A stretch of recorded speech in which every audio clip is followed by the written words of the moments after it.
तो चलिए बात करते हैं नो बाय ईयर की। ये एक ऐसा ट्रेंड है जो लोगों को हजारों रुपए बचाने में मदद कर रहा है।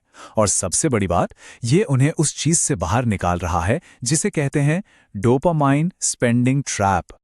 ये एहसास बहुत जाना पहचाना है ना? कोई चीज खरीदने पर वो जो एक पल की खुशी मिलती है, और फिर जैसे ही बैंक बैलेंस पर नजर पड़ती है, सारी खुशी चिंता में बदल जाती है। चलिए आज इसी चक्र को समझते हैं कि आखिर इसमें लोग फंसते ही क्यों हैं। सोशल मीडिया पर तो लोग इसे चोखोल तक कह रहे हैं, मतलब एक ऐसी मजबूत पकड़ जिससे बाहर निकलना लगभग नामुमकिन सा लगता है। और यही है डोपामाइन स्पेंडिंग ट्रैप, एक ऐसा दुष्चक्र जिसमें ना जाने कितने लोग अनजाने में ही फंसे हुए हैं। तो देखिए, ये सब ना दिमाग का खेल है। जब भी हम कुछ खरीदते हैं, हमारे ब्रेन में डोपामीन नाम का एक केमिकल रिलीज होता है और इससे हमें फौरन अच्छा महसूस होता है। लेकिन ये जो फील गुड वाली फीलिंग है ना, ये बस कुछ पलों की होती है। इसके बाद शुरू होता है असली फाइनेंशियल स्ट्रेस। तो सवाल यह है कि आखिर वो कौन सी चीजें हैं जो हमें इस जाल में खींच रही हैं। जब सोशल ट्रेंड्स पर नजर डाली जाती है तो एक बहुत ही हैरान करने वाला पैटर्न सामने आता है। जैसे कि परफ्यूम, अलमारियां भरी पड़ी हैं, फिर भी एक और नई बोतल खरीदने की इच्छा है कि खत्म ही नहीं होती। या फिर मैचिंग वर्कआउट सेट्स, वार्डरोब में पहले से ही कितने सारे हैं, लेकिन हर नए रंग के साथ एक और खरीदने का मन करने लगता है।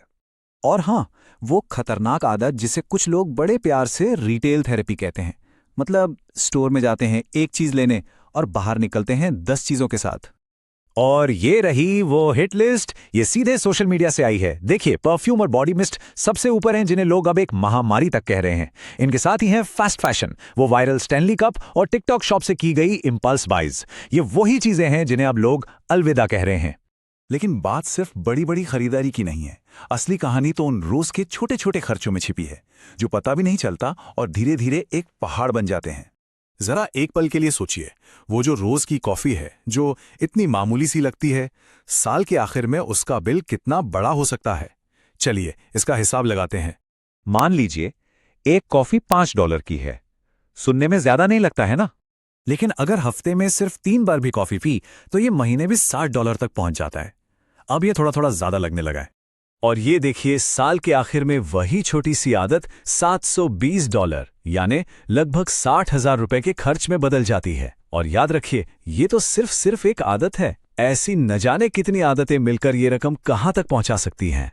तो अब सवाल ये है कि इस चक्र को तोड़ा कैसे जाए। इसका जवाब है नो बाय गेम प्लान। और यकीन मानिए, ये सिर्फ पैसे बचाने से कहीं ज्यादा है। ये अपने फाइनेंस का बॉस बनने की एक पूरी स्ट्रैटेजी है। इसमें एक बहुत ही जबरदस्त तरीका है, 72 घंटे का नियम। जब भी कुछ खरीदने का मन करे, उसे तुरंत मत खरीदिए, उसे एक लिस्ट में डाल दीजिए और बस 72 घंटे इंतजार कीजिए।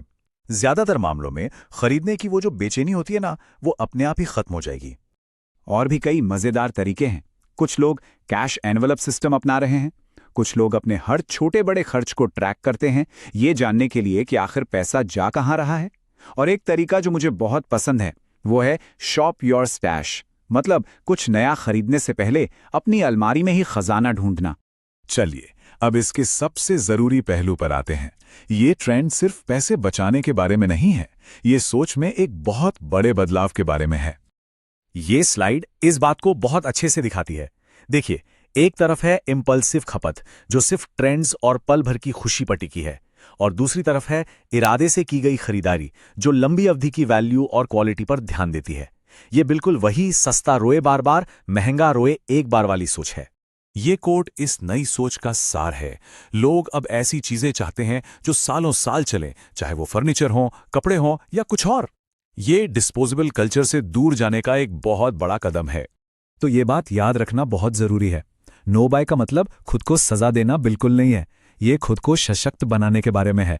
ये अपने फाइनेंस का कंट्रोल अपने हाथों में लेने के बारे में है, ताकि मेहनत की कमाई उन चीजों पर खर्च हो जो सच में मायने रखती हैं। और अब जाते जाते एक सवाल, वो कौन सी एक खर्च करने की आदत है जिसे अगर बदल दिया जाए तो किसी की भी पूरी फाइनेंशियल कहानी को एक नया मोड़ मिल सकता है? इस पर जरूर सोचिएगा।